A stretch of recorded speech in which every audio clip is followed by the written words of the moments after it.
pele bonita. Tá? Se você não quiser fazer isso, você pode se dar o luxo de entrar no Amazon.com e comprar a solução de Lugol na forma de comprimido. Isso é a solução de Lugol desidratada. Recebe o nome de Iodoral. Esse é que eu tomo aqui. Ó. Iodoral 50 miligramas. Eu tomo um tablete desse por dia. Tem de 50, tem de 100, tem gente que toma de 100, tem de 25, tem gente que toma 25, tem de 12,5, tem gente que toma 12,5. Eu escolho tomar de 50. Você vai entender em um minuto por quê. Tá bom? O que é iodismo? É uma situação causada por altas doses de iodo. Gosto metálico, salivação aumentada, espirro, acne, cefaleia e sensação de febre. Ninguém vai morrer por causa de iodismo. O sal não refinado melhora a sintomatologia. Você trata iodismo com sal não refinado, com magnésio e com vitamina C. Isso é raríssimo, muito raro. Você tem que dar doses absurdas para desenvolver iodismo. Você provavelmente nunca vai ter um caso de iodismo na sua vida.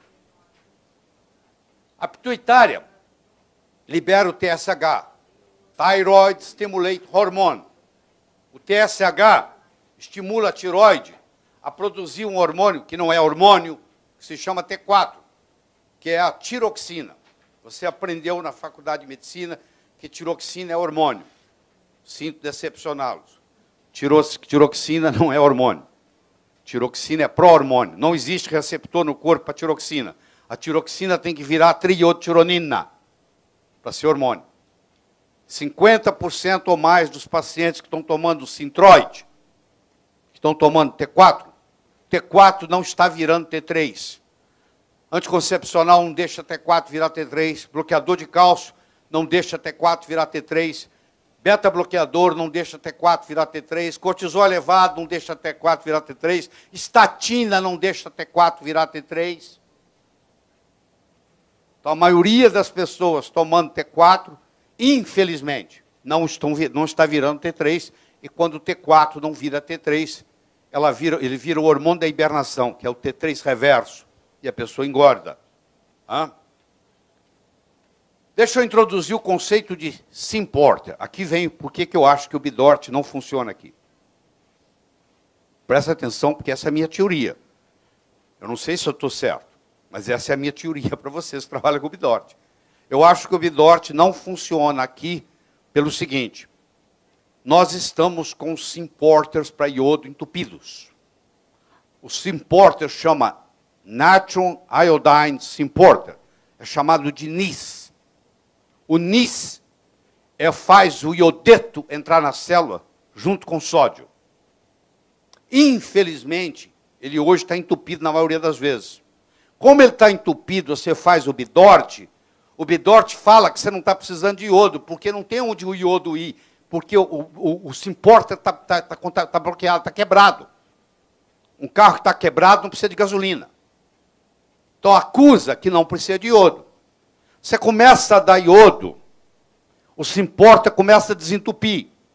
E aí você vai ver que logo nas consultas seguintes, o Bidort começa a dar que precisa de iodo. E a minha teoria está aqui, pelo Symporter. Vocês vão testar e depois vão me dar feedback. Bom? Então, quando você aumenta o fluxo de iodo, porque você desentope o Symporter. O iodo que eu estou falando aqui é iodeto, tá bom? Iodo genericamente falando. Eu aumento o Symporter. Agora presta atenção. Isso é muito importante que eu vou falar. Quando você começa a desentupir o Symporter estimula o TSH. O médico menos avisado vai dizer assim, eu não gosto de usar iodo, porque o iodo destrói a tiroide. E eu provo para você que ele destrói a tiroide, porque ele aumenta o TSH. Eu digo, quanto mais aumentar o TSH depois do iodo, mais Symporter está sendo desentupido. Quanto mais você precisar de iodo, mais o teu TSH vai subir. É o contrário, está mostrando que está funcionando. Mas quem não entende de Symporter, não consegue acompanhar isso. Você está destruindo o tiroide do meu paciente, que o TSH está lá no alto. Depois que você começa a suplementação com iodo, iodeto, Lugol, TSH deixa de ser parâmetro. Você tem que esquecer o TSH, não vale nada. Tá bom? Porque o Symporter aberto estimula TSH. TSH pode ficar aumentado por 6 meses após o início da suplementação com iodo. O Symporter aberto estimula o TSH. Isso é fundamental para você conversar com os endocrinologistas. Quando eles falarem para você que iodo destrói tireoide. Você vai ver que a sintomatologia é outra. O paciente está melhor, está saudável, emagreceu, está se sentindo bem, tem energia para tudo. É totalmente diferente.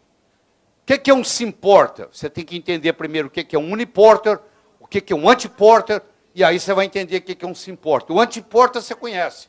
A bomba sódio-potássio é um antiporter. Aqui, ó, bomba sódio-potássio, ó.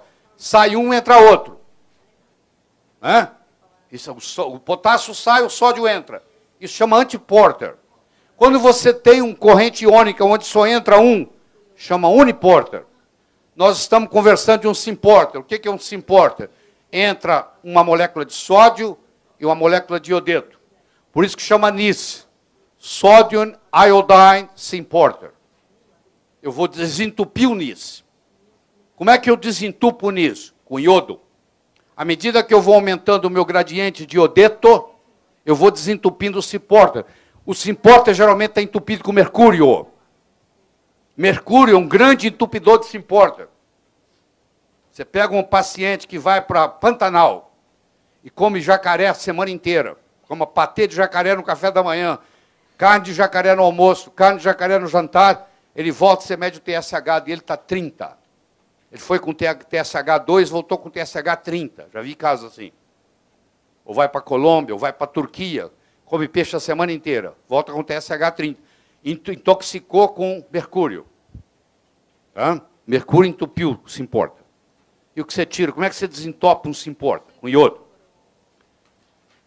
Vamos entender isso aqui. Presta atenção. Se você não entender isso aqui, você não entende o resto. Eu tenho aqui uma célula folicular na tireoide. Eu tenho aqui o iodeto.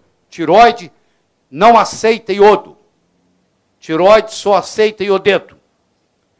O iodeto passa por uma proteína chamada pendrina. Você depois vai estudar o que é pendrina. Eu não tenho tempo para entrar em detalhes aqui. Ele passa pela pendrina. Ele vai sofrer 2 reações.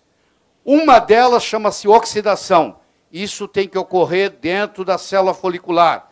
O iodeto vai virar iodo. Eu não posso dar iodo. Iodo não entra. O iodeto vai virar iodo dentro da tireoide. E vai gerar radical livre. Vai gerar peróxido de hidrogênio. E isso depende, essa reação depende do peróxido de hidrogênio e da TPO. Isso aqui vai gerar radical livre que vai ser curado pela glutationa peroxidase selênio dependente.